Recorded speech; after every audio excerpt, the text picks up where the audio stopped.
महाशिवरात्री वर्षातून एकदा येणारा महत्त्वाचा प्रसंग आहे। यंदाच्या वर्षी मंगळवार दिनांक 1 मार्च रोजी सर्वत्र महाशिवरात्री उत्सव उत्साहात साजरा होत असताना इगतपुरी तालुक्यातील सर्वतीर्थ टाकेद येथील यात्रा उत्सव कोरोनाच्या पार्श्वभूमीवर याही वर्षी रद्द करण्याचा निर्णय येथील प्रशासन व मंदिराच्या ट्रस्टच्या वतीने घेण्यात आल्याने शिवभक्तांमध्ये नाराजी व्यक्त होत आहे। महाशिवरात्रीच्या दिवशी शिवतत्व आपल्या भौतिक प्राप्तीसाठी आणि आध्यात्मिक प्रगतीसाठी पृथ्वीवर अवतरित होतात। म्हणून उपवास, मंत्रोच्चार, प्रार्थना आणि ध्यान करून महाशिवरात्री साजरी केली जाते। काही पुराणानुसार माघ वैद्य चतुर्दशीला भगवान शंकर आणि देवी पार्वती यांचा विवाह झाला म्हणून या दिवशी महाशिवरात्री साजरी करतात। मात्र गेल्या 2-3 वर्षापासून कोरोनाच्या महामारीत मंदिरे बंद असल्याने शिवभक्तांना हा उत्सव साजरा करता आला नाही। मात्र यंदाच्या वर्षी कोरोनाचे प्रमाण अत्यल्प असल्याने अनेक शिवमंदिरात महाशिवरात्री उत्सव उत्साहाने साजरा करण्यात येत आहे। मात्र अतिशय पुरातन व महत्त्वाच्या सर्वतीर्थ टाकेद येथील मंदिर महाशिवरात्रीनिमित्त बंद ठेवण्याचा निर्णय येथील स्थानिक प्रशासनाने घेतला असून यंदाच्या वर्षीही येथील यात्रा रद्द करण्याचा निर्णय झाला आहे। त्यामुळे असंख्य शिवभक्तांमध्ये नाराजी पसरली आहे। नाशिक जिल्ह्यातील सर्वात मोठी महाशिवरात्रीची यात्रा सर्वतीर्थ टाकेद येथेच भरत असल्याने या परिसरात छोटे मोठे व्यावसायिक यांची मोठ्या प्रमाणावर आर्थिक उलाढाल झाली असती।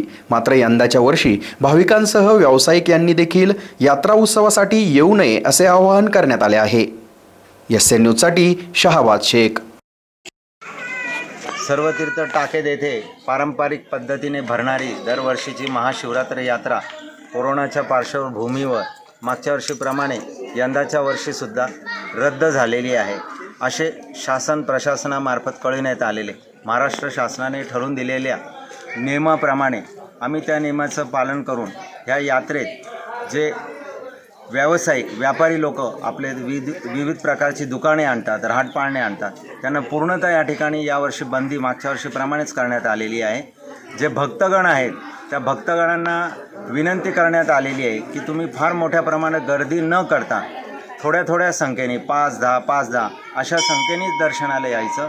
दर्शन घेऊन एकच एंट्रीचा मार्ग राहील, त्या एंट्रीच्या मार्गाने मध्ये यायचं 5-5, 10-10 जणांनी आणि दर्शन घेऊन त्वरित बाहेर निघायचं अशी भक्तांसाठी सोय राहणार आहे। भक्तांनी जास्त गर्दी न करता आम्हाला सहकार्य करावं सर्वतीर्थ संस्थानाला अशी मी भक्तांनाही विनंती करेल। आणि व्यापारी वर्गाचं जे काही मोठं 2 वर्षापासून नुकसान झालेले गरीब व्यापारी इथे आपलं पोटा पाण्यासाठी आपला व्यवसाय करायला येतात, त्यांची फार मोठी हानी झालेली आहे। तर पुढच्या वर्षी या कोरोनाचं संकट प्रभू रामाच्या कृपेने, हर हर महादेवाच्या कृपेने पूर्ण जगातून पूर्ण विश्वातून टळून जावं आणि पुढच्या वर्षी यात्रा महाशिवरात्री इथे मोठ्या जोमाने, मोठ्या व्यापाऱ्याच्या संख्येने, मोठ्या भक्तगणांच्या संख्येने आयोजित व्हावी अशी मी प्रभू रामांना आणि भोले शंकराला मनापासून कळकळीची विनंती करून प्रार्थना करेल। आणि पुढच्या वर्षी नक्कीच मोठ्या प्रमाणात यात्रा भरेल, यात तीळ मात्र शंका नाही।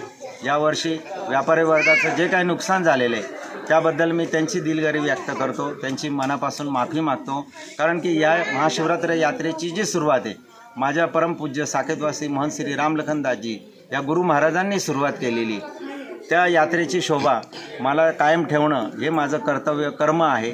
ते मी पार पाडतोच आहे, पार पाडणारच आहे। पुढील वर्षी यात्रेची आपण प्रतीक्षा करू एवढंच मी सांगतो।